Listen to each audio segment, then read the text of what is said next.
से ना ओझल होने पाए, मेहनत करते चल, मंजिल तेरे कदम चूमेगी आज नहीं तो कल। इसी मोटिवेशनल कोट के साथ आज की जो हमारी कक्षा है वह राजस्थान के लोक देवताओं से संबंधित। दोस्तों, राजस्थान के लोक देवताओं से संबंधित राजस्थान की सभी भर्ती परीक्षाओं जैसे बीएसटीसी, राजस्थान पुलिस, ग्राम सेवक, पटवारी आदि भर्ती परीक्षाओं में इनसे संबंधित क्वेश्चन पूछे जाते हैं। दोस्तों, हम लोक देवताओं की सीरीज के अंतर्गत आज लेकर आए हैं देव नारायण जी महाराज के बारे में, इल्लो जी महाराज के बारे में, हरिराम जी महाराज के बारे में, रूपनाथ जी महाराज के बारे में, वे बाबा झुंझार जी महाराज के बारे में। दोस्तों, इनसे संबंधित जो महत्वपूर्ण बातें हैं वो हम पूरी विस्तार के साथ में करेंगे। आप हमारे कक्षा के साथ बने रहिए। तो देखते हैं देव नारायण जी महाराज के बारे में। दोस्तों, देव नारायण जी महाराज की जो चीज़ें हैं वो आपको बहुत ही बढ़िया तरीके से पढ़नी है।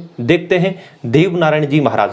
देव नारायण जी महाराज का जो जन्म है बगड़ावत नागवंशीय गुज्जर परिवार में होता है। दोस्तों, देव नारायण जी महाराज के जो पिता थे वह सवाई भोज थे। उनकी जो माता थी उनका नाम था सेठू खटाणी। उनकी जो पत्नी थी उनका नाम था पीपल दे। घोड़े का नाम लीलाधर, यानी घोड़े का नाम अगर पूछे तो लीलाधर। लीलन घोड़ी है वो तेजा जी महाराज की थी। केसर कालवी घोड़ी पाबू जी महाराज की थी। तो आप कमेंट करके बताएंगे कि किरड काबरा जो घोड़ा है वह किस लोक देवता का माना जाता है। किरड काबरा घोड़ा किस लोक देवता का माना जाता है, आप कमेंट करके बताएंगे। दोस्तों, हम देखेंगे देव नारायण जी महाराज के बारे में। तो सबसे पहले देखते हैं देव नारायण जी महाराज। देव नारायण जी महाराज। दोस्तों, देव नारायण जी महाराज का जो जन्म है, देव नारायण जी महाराज का जन्म बगड़ावत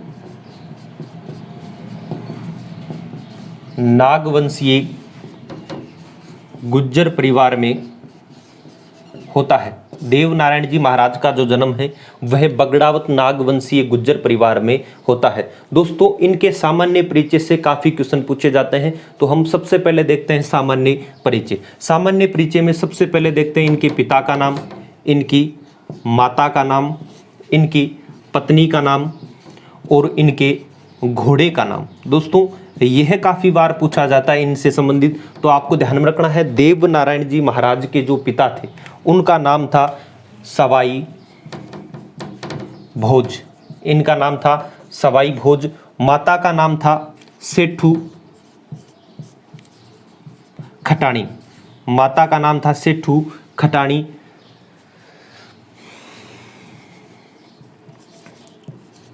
सेठू खटाणी।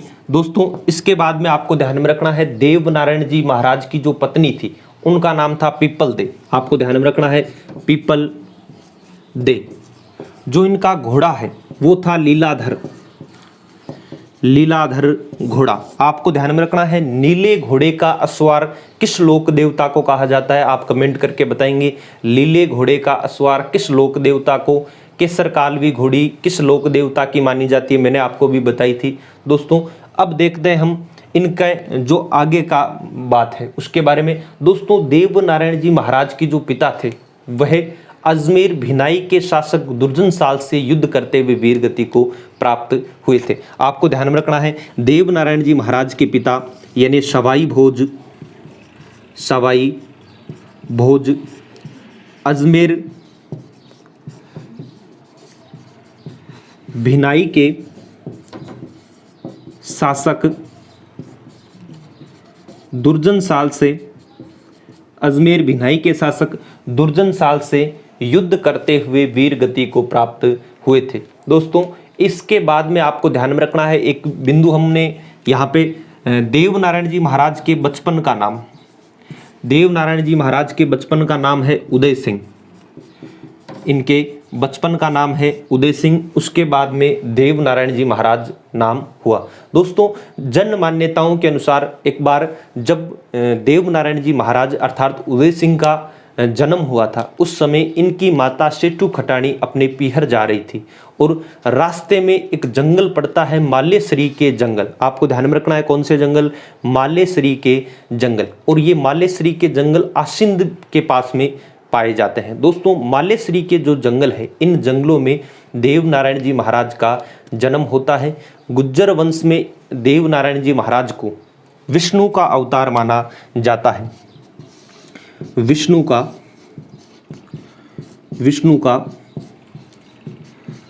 अवतार। दोस्तों यह आयुर्वेद के अच्छे ज्ञाता थे, आपको ध्यान में रखना है, आयुर्वेद के अच्छे ज्ञाता थे और दवाई के रूप में नीम की पत्तियों का प्रयोग करते थे। दोस्तों यह आयुर्वेदाचार्य थे, आयुर्वेद के ज्ञाता, आपको ध्यान में रखना है, यह लोक देवता आयुर्वेद के अच्छे ज्ञाता थे। दोस्तों इनकी जो फड़ है इससे संबंधित काफ़ी क्वेश्चन पूछे जाते हैं, देव नारायण जी की फड़ से संबंधित। तो आपको ध्यान में रखना है कि सबसे छोटी फड़ कौन सी है, सबसे लंबी फड़ कौन सी है, कौन से वाद्य यंत्रों का प्रयोग किया जाता है। तो आपको ध्यान में रखना है, सबसे प्राचीन फड़ का अगर बारे में बात करें तो देव नारायण जी की फड़ सबसे लंबी फड़ और सबसे छोटी फड़। दोस्तों प्राचीन लंबी वे जो छोटी फड़ है वह देव नारायण जी महाराज की फड़ आती है। अब छोटी क्यों है, बड़ी क्यों है, प्राचीन क्यों है, उसके बारे में भी हम बात करेंगे। दोस्तों भारत सरकार ने, भारतीय डाक विभाग ने सन 1992 में देव नारायण जी की जो फड़ है इसके ऊपर 5 रुपये का डाक टिकट जारी किया था। कितने रुपए का दोस्तों? तो वो किया था 5 रुपये का डाक टिकट जारी किया था। इसलिए 5 रुपये के नोट पर जो फड़ अंकित होगी तो छोटी होगी, तो इसलिए देव नारायण जी महाराज की जो फड़ है सबसे छोटी फड़, सबसे प्राचीन फड़ और सबसे लंबी फड़। कितने रुपए? 5 रुपये भारतीय डाक विभाग ने इनकी फड़ पर जारी किए। दोस्तों आपको ध्यान में रखना है, यह जो देव नारायण जी की फड़ है इसको बाँचते समय जंतर नामक वाद्य यंत्र का प्रयोग किया जाता है। आपको ध्यान में रखना है, जंतर नामक वाद्य यंत्र का प्रयोग किया जाता है। दोस्तों एक क्वेश्चन आप बताएंगे, रावण हत्या का प्रयोग किस लोक देवता की फड़ में किया जाता है? रावण हत्या का प्रयोग किस लोक देवता, आप कमेंट करके बताएंगे रावण हत्या का प्रयोग किस लोक देवता की फड़ में किया जाता है। दोस्तों इसके बाद में आपको ध्यान में रखना, इनके एक सहयोगी थे माकड़नाथ जी। आपको ध्यान में रखना है, देव नारायण जी के जो सहयोगी थे वो थे माकड़नाथ जी। आपको ध्यान में रखना है, देव नारायण जी के सहयोगी माकड़नाथ जी है। और देव नारायण जी महाराज का जो प्रमुख मंदिर है उसके बारे में चर्चा करते हैं। दोस्तों यहाँ पर देखते हैं देव नारायण जी महाराज के प्रमुख मंदिर के बारे में।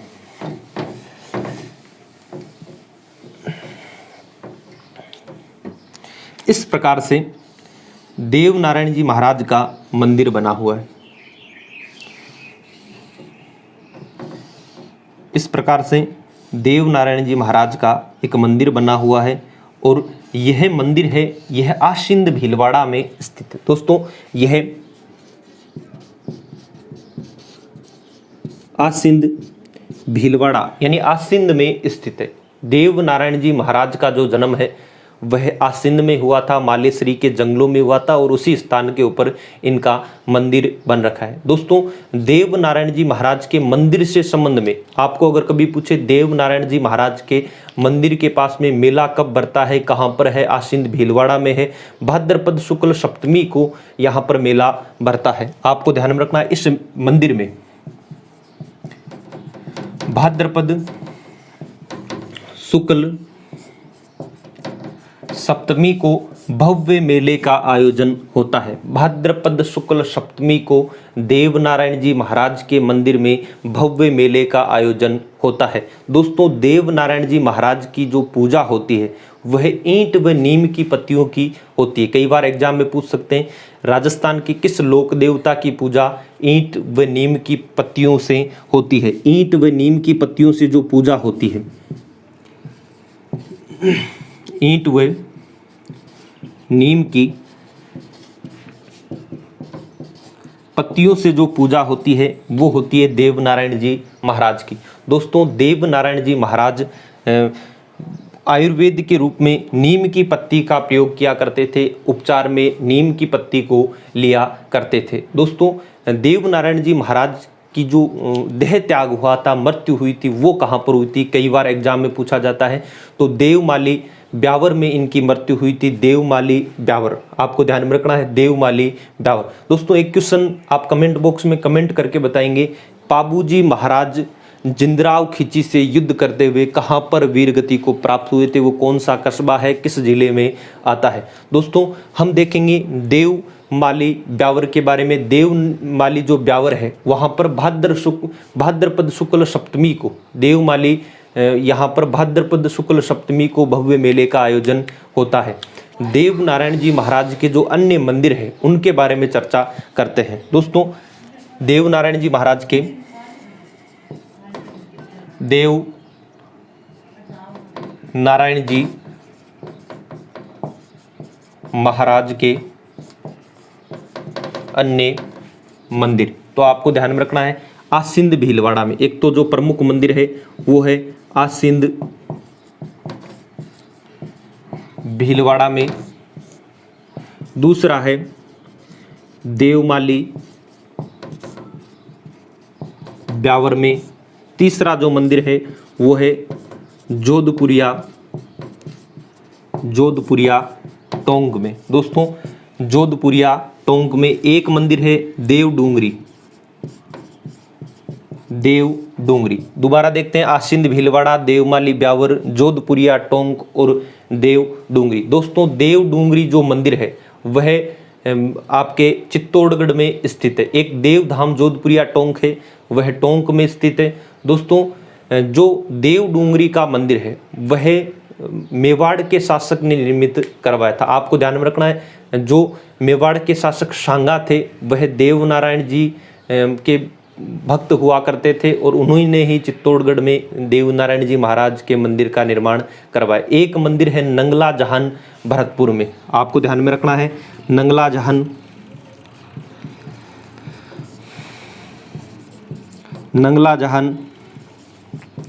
भरतपुर में इनका मंदिर बना हुआ, नंगला जान भरतपुर में इनका मंदिर बना हुआ। दोस्तों आपको अगर क्वेश्चन पूछे कि राजस्थान में राज्य क्रांति का जनक किसे कहा जाता है, तो राजस्थान में राज्य क्रांति का जनक देव नारायण जी महाराज को कहा जाता है। दोस्तों गुज्जर जाति के आराध्य देव है। आप इस वीडियो के अंदर हमने काफ़ी देव नारायण जी के बारे में चर्चा की है। इसके बाद में हम आगे के अध्ययन में देखते हैं इल्लो जी के बारे में। दोस्तों इसके बाद में हम पढ़ेंगे इल्लो जी लोक देवता के बारे में।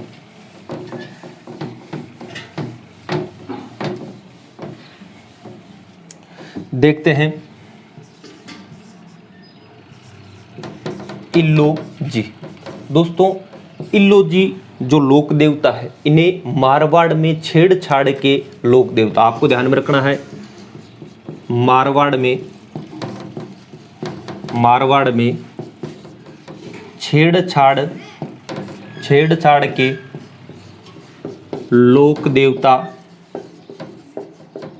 कहा जाता है। इल्लो जी महाराज को मारवाड़ में छेड़छाड़ के लोक देवता के नाम से जाना जाता है। दोस्तों जो हिरण्याकश्यप था, हिरण्याकश्यप की बहन होलिका ने प्रहलाद भगत को अपने साथ लेकर दहन करने वाली थी, तो प्रहलाद भगत तो उस होलिका से निकल जाता है लेकिन होलिका की मृत्यु हो जाती है। दोस्तों होलिका का जो विवाह था वह इल्लो जी से होने वाला था और इस बात का जब इल्लो जी महाराज को पता चलता है कि होलिका का दहन हो चुका है तो इल्लो जी महाराज होलिका की जो भस्म होती है और उस भस्म को अपने शरीर पर लगा लेते हैं। और उसी तरीके से आज हम राजस्थान या पूरे भारतवर्ष में एक त्यौहार मनाते हैं होली के एक दिन बाद धुलंडी, और धुलंडी के अवसर पर हम रंग बिरंगे जो रंग लगाते हैं वो प्रथा इल्लो जी से शुरू हुई थी। इल्लो जी ने सर्वप्रथम अपने शरीर पर होलिका से दहन हो रखी राख को लगाया था। दोस्तों इल्लो जी महाराज जो लोक देवता है, राजस्थान के प्रमुख लोक देवता है, उनमें आपको ध्यान में रखना है इल्लो जी महाराज का जो मंदिर है इनमें इनकी आदमकद नग्न मूर्ति बनी हुई है और इनकी आदमकद नग्न मूर्ति बनी हुई, इनकी आदमकद नग्न मूर्ति बनी हुई है। दोस्तों इल्लो जी महाराज है, इल्लो जी महाराज की जो सवारी है वो बाड़मेर की प्रसिद्ध, आपको ध्यान में रखना है इल्लो जी महाराज की जो सवारी है वह बाड़मेर की प्रसिद्ध है। इल्लोजी महाराज की जो सवारी है वह बाड़मेर की प्रसिद्ध है। दोस्तों इसके बाद में जो महत्वपूर्ण तथ्य है वह यह है कि इल्लोजी महाराज की पूजा कौन करते हैं। आपको ध्यान में रखना है, इल्लोजी महाराज की पूजा संतान प्राप्ति के लिए, शादियों के लिए, यह दाम्पत्य सुख प्राप्त करने के लिए इल्लोजी महाराज की मारवाड़ क्षेत्र में पूजा की जाती है। दोस्तों आपको बताना है, राजस्थान में पत्थरमार होली कहाँ की प्रसिद्ध है। राजस्थान में पत्थरमार होली कहाँ की प्रसिद्ध है। कमेंट बॉक्स में आप कमेंट करके बताएंगे कि राजस्थान में पत्थरमार होली कहाँ की प्रसिद्ध है। दोस्तों इसके बाद में जो अगले लोक देवता है उसके बारे में देखेंगे, हरिराम जी महाराज के बारे में।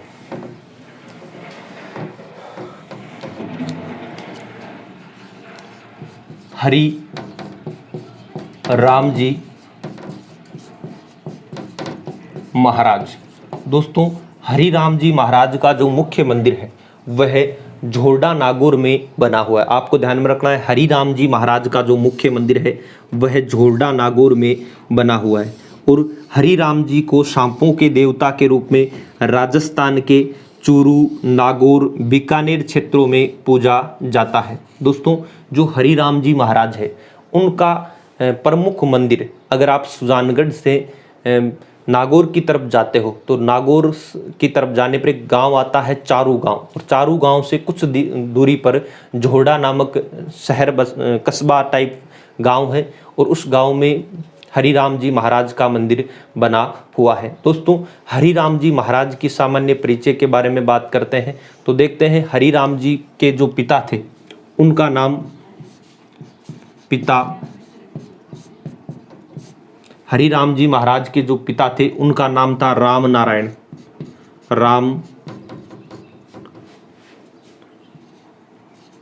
राम नारायण। अगर आपको पूछे माता के बारे में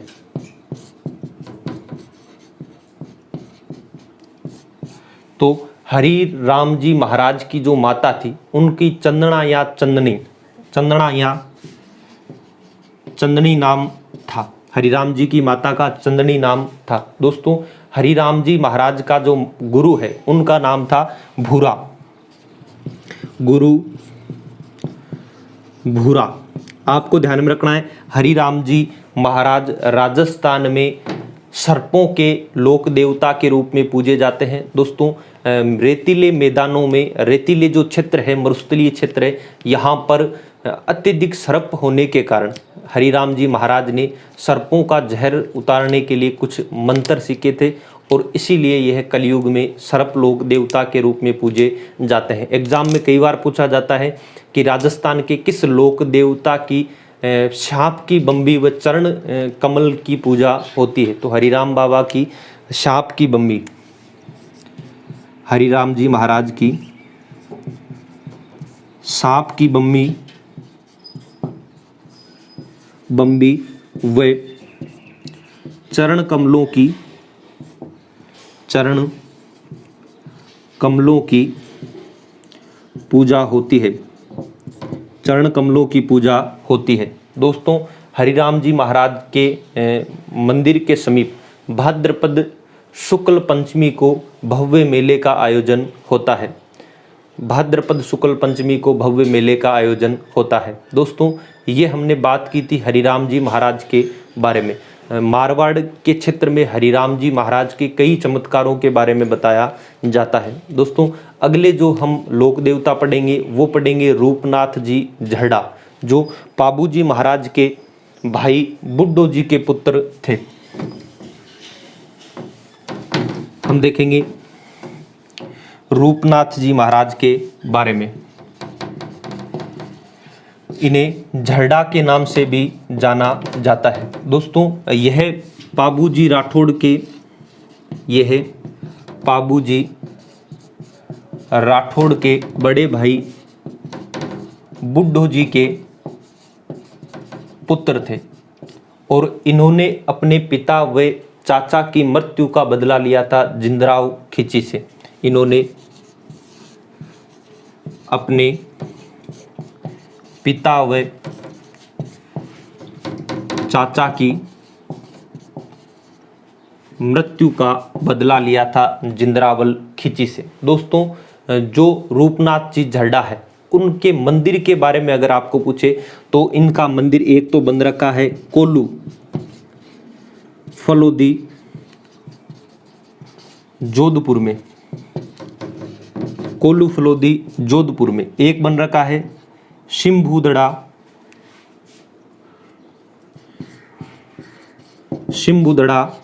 नोखा में, इनका एक मंदिर बन रखा है शिम्बुदड़ा नोखा में। दोस्तों, हमने झरडा या रूपनाथ जी महाराज के बारे में अध्ययन किया और इसके बाद में हम जो अध्ययन करेंगे वो करेंगे बाबा झुंझार जी महाराज के बारे में। दोस्तों, राजस्थान की इस धरा धरती पर अनेक ऐसे वीर हुए हैं जो अपनी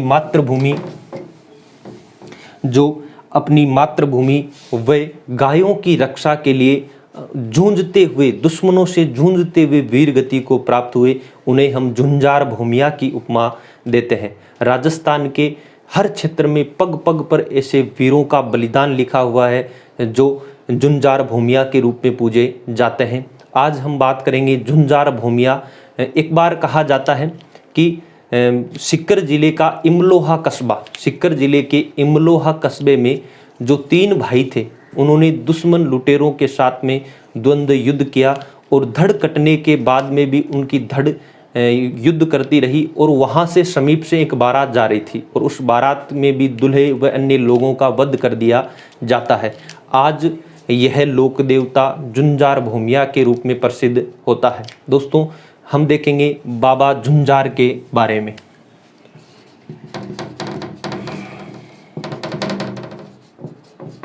बाबा झुंझार की जो कथा बताई थी वो है इमलोहा गांव, इमलोहा कस्बा, जिला है सीकर। इमलोहा कस्बा, जिला है सीकर। दोस्तों, आपको ध्यान में रखना है कि बाबा झुंझार जी का जो मंदिर है वह श्यालोदड़ा सीकर में बना हुआ है। बाबा झुंझार जी का मंदिर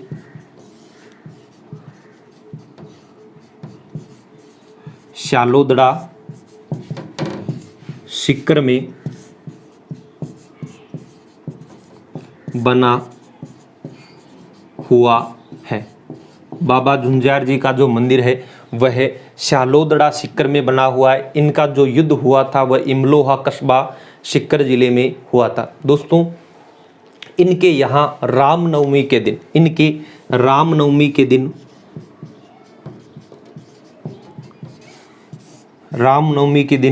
मेले का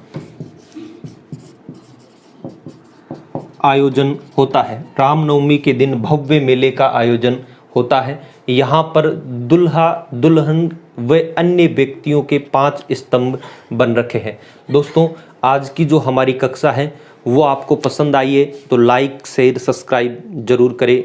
धन्यवाद। जय हिंद, जय भारत।